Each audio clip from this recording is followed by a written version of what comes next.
No, it's different playing a little bit of I mean, it wasn't necessarily a different formation, but when you add different personnel in there, they do different things. So, we know we're getting different things out of different people, and it's you have to make adjustments like that because stuff like that's going to happen. So, we try to be adaptable, and I thought the people that came in did a good job and understood the game plan of what we were trying to do. So like overnight is not, because it seems wild to on the outside, but for yourself, like an overnight change is not that big. I don't want to say big, but we all hard play. to adjust. Yeah, no, I don't think it's super hard. Obviously it's different, but we train with everybody every single day with the whole team as a group, and when guys come in, we're used to playing with them, and we've been playing together for a while. So.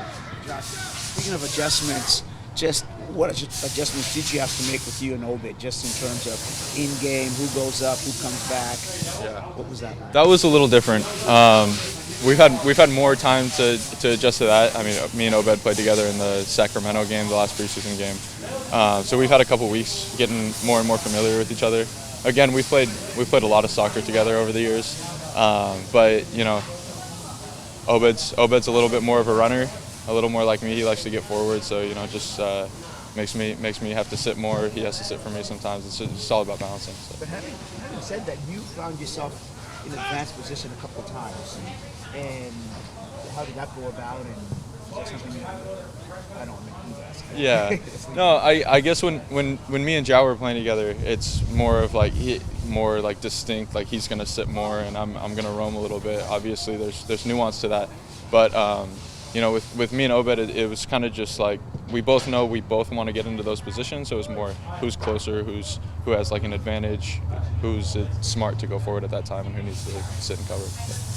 Yesterday, Brian talked about the importance of how your possession sort of sets up your positional defense, and I was just curious how when you have such a different player, like Raul is obviously a very different player than Albert is. Yeah. How does that impact the way that you are setting up your positional defense when you have kind of a player who's looking more to be more of a pure attacker?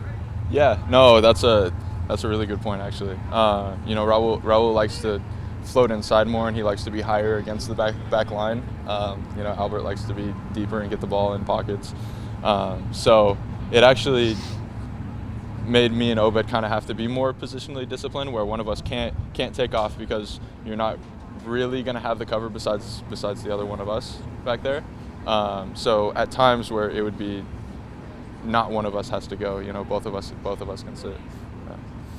And how do you think you've been able to adjust, or what are some of the things you take away from that game that you can use against Austin in terms of your own, like the team's own tactics?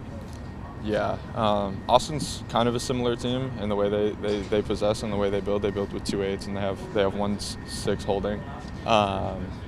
So we got used to it a little bit against LA. We got a taste of it. So just trying to implement that over, and obviously we did film study on Austin today, and we're out here doing 11v11s practicing for it. So.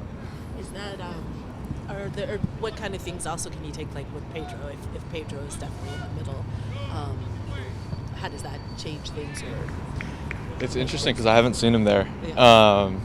He's played almost solely on the left wing throughout preseason. So today was actually the first time I got to see him as a midfielder, and he's very willing defensively at that 10, which kind of me and Obed have to get him up. Like you don't have to be dropped in and defending like as a pivot right now. Like you can get up and be more aggressive and be there for an outlet for counterattacks and stuff like that. So it's been an adjustment. He's really willing defensively. He likes to go in the attack. So it's I'm interested to see what it's going to be like, and it looked good today. So. Yeah. What effect do you think that will have in terms of once he has the ball and his dynamic ability to either take it forward or move? Does that make you guys have to quickly get in transition once you get the ball a little bit more than you normally have because of his time? Yeah, I mean, I think it's just a matter of getting him the ball in those pockets in transition, because he's gonna drive quick, and he's really good at unbalancing a back line, which is something that I think we can really use. He goes at guys and pulls out defenders and opens up space for runs. We scored a really nice goal today where he was able to drive in and like play a 1-2 with Jordan and get through because he was able to pull out defenders. So I like those attempts that you make early as far as the shooting, and you always getting those, good looks. Oh, that's sad. But as far as finishing or anything like that, like what do you kind of take from the chances that you're able to get? But, getting back to that St. Louis. Yeah, I need to score another one of those. Yeah. I need to hit the frame at least. No, I mean I think it was Alex who played me that ball in the last game, and I skied it over with my left foot. I just feel like I need to be a little more composed in those moments, but I do think that we need to have a willingness to take shots from there and get that low block to step out and kind of open up space to get in behind them. So. And that's what I mean more so, is that you are encouraged to do that, though, right? Yeah, encouraged by the older guys, encouraged by the coaching staff. So yeah, it's good.